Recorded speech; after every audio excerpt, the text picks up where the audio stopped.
Hi guys, welcome back to simply magical. ఈరోజు మన కిచెన్లో గులివిందెల చేపలతో చేపల ఇగురు ఎలా చేయాలో చూపిస్తున్నాను. ఇప్పటి వరకు ఎవరైనా ఈ చేపలను ట్రై చేయకపోతే తప్పకుండా ఈ రెసిపీ ట్రై చేయండి. చాలా యమ్మీగా ఉంటుంది. సో రెసిపీలోకి వెళ్ళిపోదామా? ముందుగా ఇక్కడ నేను కేజీ గులివిందెలు తీసుకున్నాను. నీట్గా క్లీన్ చేపించి తెచ్చుకున్నాను. సో ఒక్కొక్క చేప 2 ముక్కలు అవుతుంది. చిన్నగానే ఉంటాయి ఈ చేపలు. ఇలా క్లీన్ చేపించుకున్న చేప ముక్కలన్నిటిని ఇలా వాటర్తో ఒకసారి క్లీన్ చేసుకోండి. తర్వాత ఒక గిన్నెలో రాళ్ళుప్పు పసుపు వేసుకొని ఇంకొకసారి మొత్తం క్లీన్ అయ్యేలాగా ఇలా చేత్తో తిప్పుకుంటూ క్లీన్ చేసుకుంటే పైన ఏదైనా నాచు జిగురు లాంటిది ఏదైనా చాపుకుంటే పోతుంది.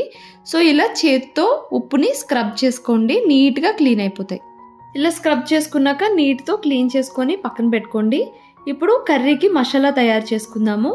ఇక్కడ నేను 2 ఉల్లిపాయలు, ఒక పెద్ద సైజు టమాటా, 4 పచ్చిమిరపకాయలని కలిపి కోర్స్గా గ్రైండ్ చేసుకోవాలి. ఇప్పుడు ఒక కడాయి తీసుకోండి. కడాయి తీసుకొని ఇందులోకి ఒక 3 టేబుల్ స్పూన్స్ ఆయిల్ వేసుకోవాలి. ఇక్కడ నేను పల్లి నూనె యూజ్ చేస్తున్నాను.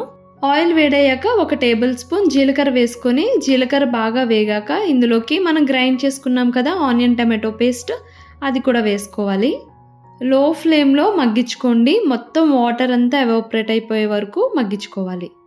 ఆనియన్ పేస్ట్ ఫ్రై అయ్యేలోపు మసాలా ప్రిపేర్ చేసుకుందాము. ఒక మిక్సీ గిన్నె తీసుకొని ఇందులోకి 1.5 ఇంచ్ దాల్చిన చెక్క, 4 లవంగాలు, 3 ఇలాచి, 3 టేబుల్ స్పూన్స్ ధనియాలు, 1 టేబుల్ స్పూన్ జీలకర్ర వేసుకొని మెత్తని పౌడర్లా గ్రైండ్ చేసుకోవాలి. ఆనియన్ పేస్ట్ బాగా ఫ్రై అయిపోయింది. ఇప్పుడు ఇందులోకి 3 టేబుల్ స్పూన్స్ జింజర్ గార్లిక్ పేస్ట్ని అప్పుడే ఫ్రెష్గా గ్రైండ్ చేసుకునేది యాడ్ చేసుకోండి. టేస్ట్ బాగుంటుంది. పచ్చివాసన పోయేంత వరకు మీడియం ఫ్లేమ్లో పెట్టుకొని ఫ్రై చేసుకోవాలి.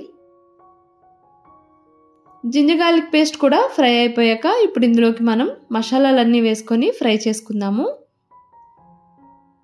సో కడాయికి ఇలా పట్టుకొని వదిలేయాలి. అప్పుడే మనకి పచ్చివాసన లేకుండా టేస్టీగా ఉంటుంది. ఇప్పుడు ఇందులోకి 1 టీ స్పూన్ పసుపు, రుచికి సరిపడినంత కారం వేసుకోండి. అలానే రుచికి సరిపడినంత సాల్ట్ కూడా వేసుకొని ఫ్రై చేసుకోవాలి. అండ్ ఇప్పుడు ఇందులోకి మనం గ్రైండ్ చేసుకున్నాం కదా గరం మసాలా పౌడర్ని, ఆ పౌడర్ని హాఫ్ యాడ్ చేసుకొని ఆయిల్తో పాటు ఫ్రై చేసుకోవాలి.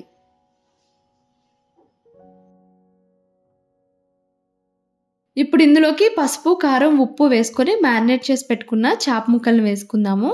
చేప ముక్కలు స్టార్టింగ్ స్టేజ్లోనే మనకి ఉప్పు కారాలన్నీ చూసుకోండి. ఒక్కసారి చేపలు మగ్గిపోయాక స్మూత్గా అయిపోతాయి. ఏం వేసుకొని కలుపుకున్నా సరే విడిపోతాయి. సో ఈ స్టేజ్లోనే మీరు అన్నీ చూసుకోవాలి ఉప్పు కారాలు.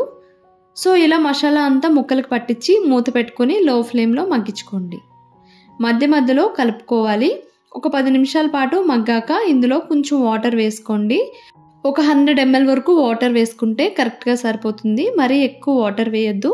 చేపలోంచి కూడా వాటర్ రిలీజ్ అవుతుంది కాబట్టి ఈ వాటర్ సరిపోతుంది.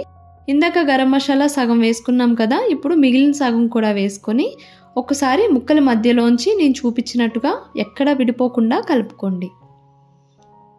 ఇలా కలుపుకున్నాక లో ఫ్లేమ్లో మూత పెట్టుకొని ఆయిల్ అంతా సెపరేట్ అయ్యి పైకి తేలేంత వరకు, వాటర్ అంతా ఇంకిపోయేంత వరకు ఉడకబెట్టుకోవాలి.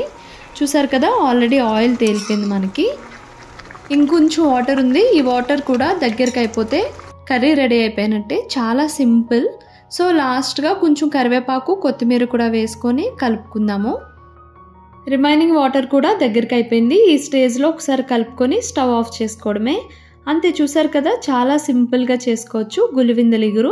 మీరు కూడా ఒకసారి ఈ స్టైల్లో ట్రై చేయండి, చాలా నచ్చుతుంది. నా వీడియో కనుక మీకు నచ్చితే please to like, share and subscribe my channel. నా లేటెస్ట్ వీడియోస్ కోసం పక్కనే ఉన్న బెల్ ఐకాన్ని క్లిక్ చేయండి. Bye bye, see you soon.